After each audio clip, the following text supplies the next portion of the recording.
ജനങ്ങളെ ഭീതിയിലാഴ്ത്തി പുന്നേക്കാട് ജനവാസ മേഖലയിൽ കാട്ടാന ഇറങ്ങി. 100ഓളം കുടുംബങ്ങൾ താമസിക്കുന്ന കൃഷ്ണപുരം കോളനി ഭാഗത്താണ് കാട്ടാന എത്തിയത്. കൃഷിക്കും വളർത്തുമൃഗങ്ങളുടെ കൂടിനും നാശം സംഭവിച്ചതോടെ ജനകീയ സമിതിയുടെ നേതൃത്വത്തിൽ പുന്നേക്കാട് ഫോറസ്റ്റ് ഓഫീസിലേക്ക് പ്രതിഷേധ മാർച്ച് നടത്തി.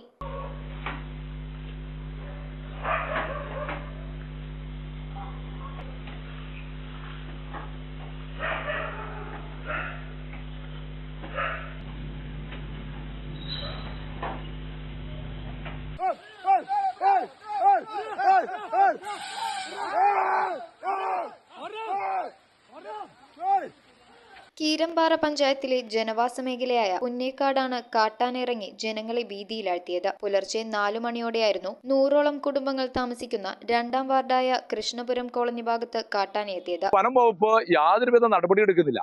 ഇവിടെ അതിന് ഉചിതമായിട്ടുള്ള രാത്രി ആനവാച്ചേഴ്സിനെ അടക്കമുള്ള ആളുകളെ നിയമിക്കുവാൻ ഇവർ തയ്യാറാകുന്നില്ല.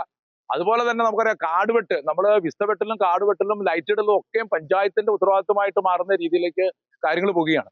പഞ്ചായത്തിന് ഞങ്ങൾക്ക് പരിമിതമായിട്ടുള്ള പണ്ടുള്ള പഞ്ചായത്തിന് നമുക്ക് ചെയ്യാൻ സാധിക്കില്ല. പക്ഷെ ഞങ്ങൾ പറയുന്നത് ഇതിന് ഒരു ശാശ്വത പരിഹാരം നമ്മൾ വനംവകുപ്പ് അടിയന്തരമായിട്ട് കണ്ടെത്തണം.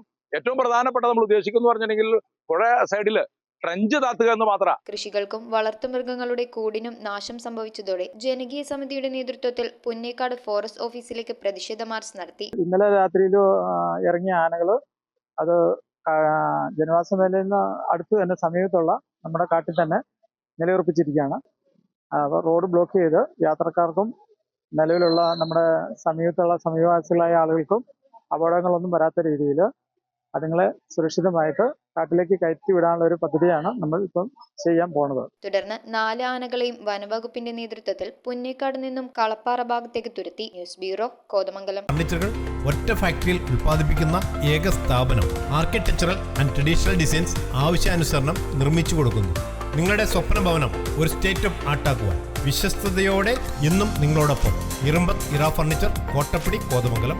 ഇനി കൂത്താടുകുളത്ത്.